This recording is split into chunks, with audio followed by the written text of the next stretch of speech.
అందరికీ నమస్కారం. దోపిడీకి వ్యతిరేక హక్కు గురించి తెలుసుకుందాం.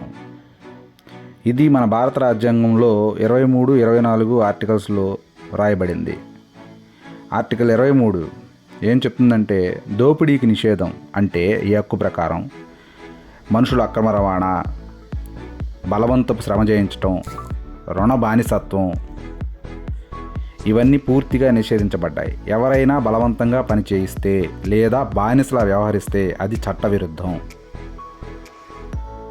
ఆర్టికల్ 24 బాల కార్మికత్వానికి నిషేధం అంటే 14 ఏళ్లలోపు పిల్లలు ఏ కర్మాగారాలు, గనులు, ప్రమాదకర పరిశ్రమలలో పనిచేయటం చట్టపరంగా నిషేధం.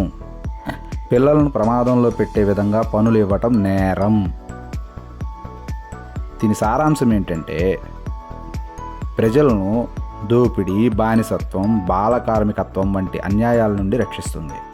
ఇది ప్రతి మనిషి గౌరవాన్ని, భద్రతను కాపాడే ఎంతో ముఖ్యమైన హక్కు. Thank you for watching the video.